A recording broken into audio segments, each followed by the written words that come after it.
हज़रत उस्मान बिन अफ़्फ़ान की ज़िंदगी इस्लामी तारीख़ का एक दरख्शां बाब है। वो जलील अल-क़दर सहाबी, रसूलुल्लाह सल्लल्लाहु अलैहि वसल्लम के रफ़ीक़ ख़ास, 2 मरतबा दामाद रसूल कहलाने वाले और उम्मत मुस्लिमा के तीसरे खलीफा राशिद थे। उनकी शख्सियत की गहराई और उनके किरदार की अज़मत का इहाता करना आसान नहीं, लेकिन जब हम उनकी सीरत के औराक़ पलटते हैं तो हमें एक ऐसा इंसान नज़र आता है जो दुनिया की चमक दमक और इक़्तिदार की कशिश के बजाय तक़वा, हया, सखावत और ख़िदमत दीन को अपना मकसद हयात बनाए हुए था। हज़रत ऐन से मीम अलिफ़ नून का ताल्लुक़ कुरैश के मुअज़्ज़ज़ कबीले बनु उमैया से था। उनका नसब छुट्टी पुश्त में रसूलुल्लाह सल्लल्लाहु अलैहि वसल्लम के नसब से मिलता है।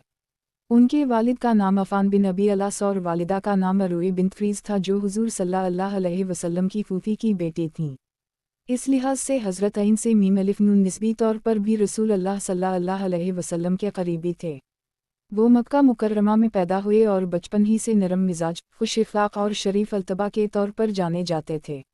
अरब मुआशरा जहाँ जाओ जलाल और फ़ख्र व मबाहत आम थी, वहाँ हज़रत ऐन से मीम अलिफ़ नून की तबीयत में अजज़, इंकिसारी और हया नुमायाँ थी।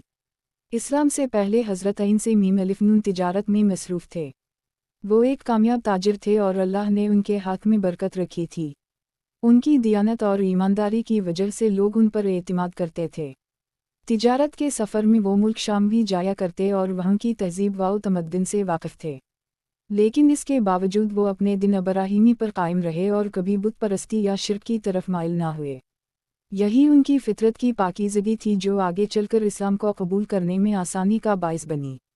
जब मक्का की फ़िज़ाओं में रसूलुल्लाह सल्लल्लाहु अलैहि वसल्लम की दावत इस्लाम की सदाएं बुलंद होना शुरू हुईं तो हज़रत ऐन से मीम अलिफ़ नून भी उन खुश नसीबों में शामिल थे जिन्हें इब्तिदाई दिनों ही में हिदायत नसीब हुई। उनके इस्लाम कबूल करने की कहानी निहायत ईमान अफरोज़ है। रिवायत में आता है कि हज़रत ऐन से मीम अलिफ़ नून एक मरतबा सफ़र से वापस आए तो इनको बताया गया कि मोहम्मद बिन अब्दुल्लाह सल्लल्लाहु अलैहि वसल्लम ने नबूवत का दावा किया है और अपने रब की तरफ से एक नए दीन की दावत दे रहे हैं। हज़रत ऐन से मीम अलिफ़ नून को ये बात सुनकर तअज्जुब हुआ, लेकिन दिल के किसी गोशे में सुकून भी महसूस हुआ। कुछ ही दिनों बाद हज़रत अबू बकर सवाद दाल-यक़ाफ़, जो उनके करीबी दोस्त थे, इनसे मिले और इन्हें इस्लाम की दावत दी।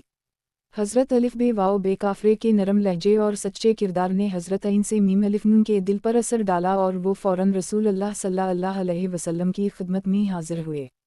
जब इन्होंने हुज़ूर सल्लल्लाहु अलैहि वसल्लम के लबों से कलिमा तौहीद और दावत हक़ सुनी तो फ़ौरन ईमान ले आए और यूं वो इस्लाम कबूल करने वाले इब्तिदाई अफ़राद में शामिल हो गए।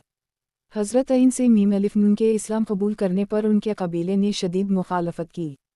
उनके चचा हुक्म बिन अबी अलास ने इन्हें धमकाया और मुख्तलिफ़ तरह की अज़ियतें दी कि वो इस्लाम छोड़